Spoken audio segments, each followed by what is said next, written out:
ઉનાળાની ગરમીમાં પાણીનો કકળાટ। આ દ્રશ્યો છે સાતલપુર તાલુકાના। સાતલપુર તાલુકામાં ભલે સરકાર જલ સે નલની યોજનાની વાત કરે, પરંતુ આ પરિસ્થિતિ છે સાતલપુર તાલુકાની।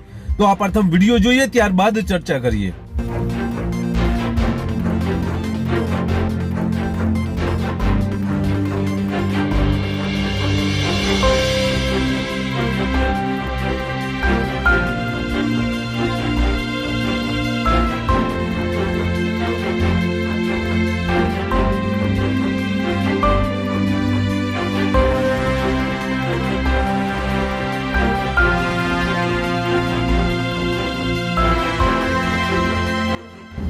નમસ્કાર, ક્રાઇમ આવાજ ન્યૂઝમાં તમારું સ્વાગત છે। હું છું તમારો નાનજીભાઈ ઠાકોર। આમ તો આપણે પાણીનો કકળાટ લોકસભા ચૂંટણી પહેલા પણ જોઈ ચૂક્યા છીએ, જેમાં બારિયા હોય, મગાપુરા હોય, રાધનપુરનો વોર્ડ નંબર 7 હોય કે સાતલપુરના અન્ય ગ્રામ્ય વિસ્તાર હોય, આ તમામ ગ્રામ્ય વિસ્તારમાં એ વિડીયો વાયરલ થયા હતા કે જ્યાં પાણીનો પ્રોબ્લેમ હતો અને આ પ્રોબ્લેમ ચૂંટણી સમયે સોલ્વ થયો હતો, પરંતુ ફરી આ પ્રોબ્લેમ સાતલપુર તાલુકામાં જોવા મળી રહ્યો છે। સાતલપુર તાલુકાના જાખોત્રા ગામની વાત કરવામાં આવે તો અહીંયા પાણીનો કકળાટ જોવા મળી રહ્યો છે।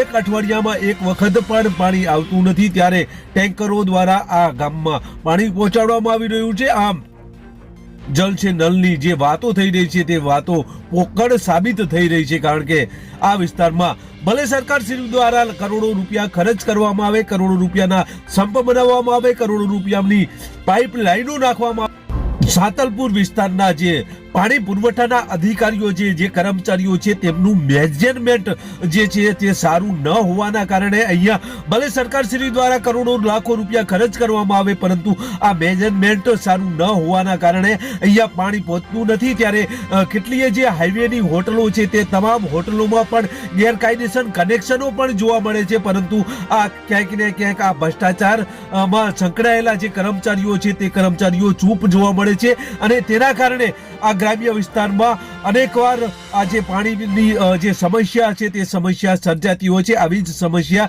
સાતલપુર વિસ્તારમાં ઘણા સમયથી જોવા મળી રહી છે।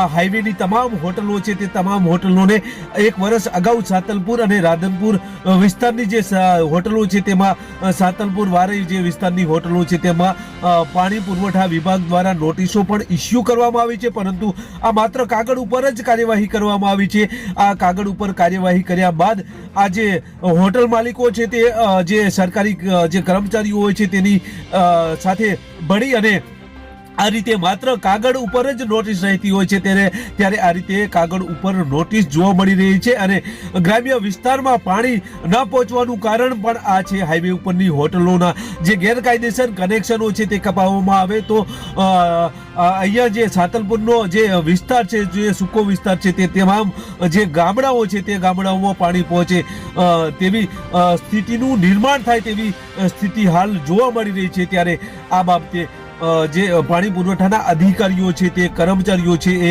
હાઈવે ઉપરની હોટલોના કનેક્શન કપાવે છે કે પછી હોતી હે ચલતી હે જેમ હપ્તા લઈ અને આ રીતે આ લોકો જે ચલાવી રહ્યા છે તે જ રીતે ચલાવશે।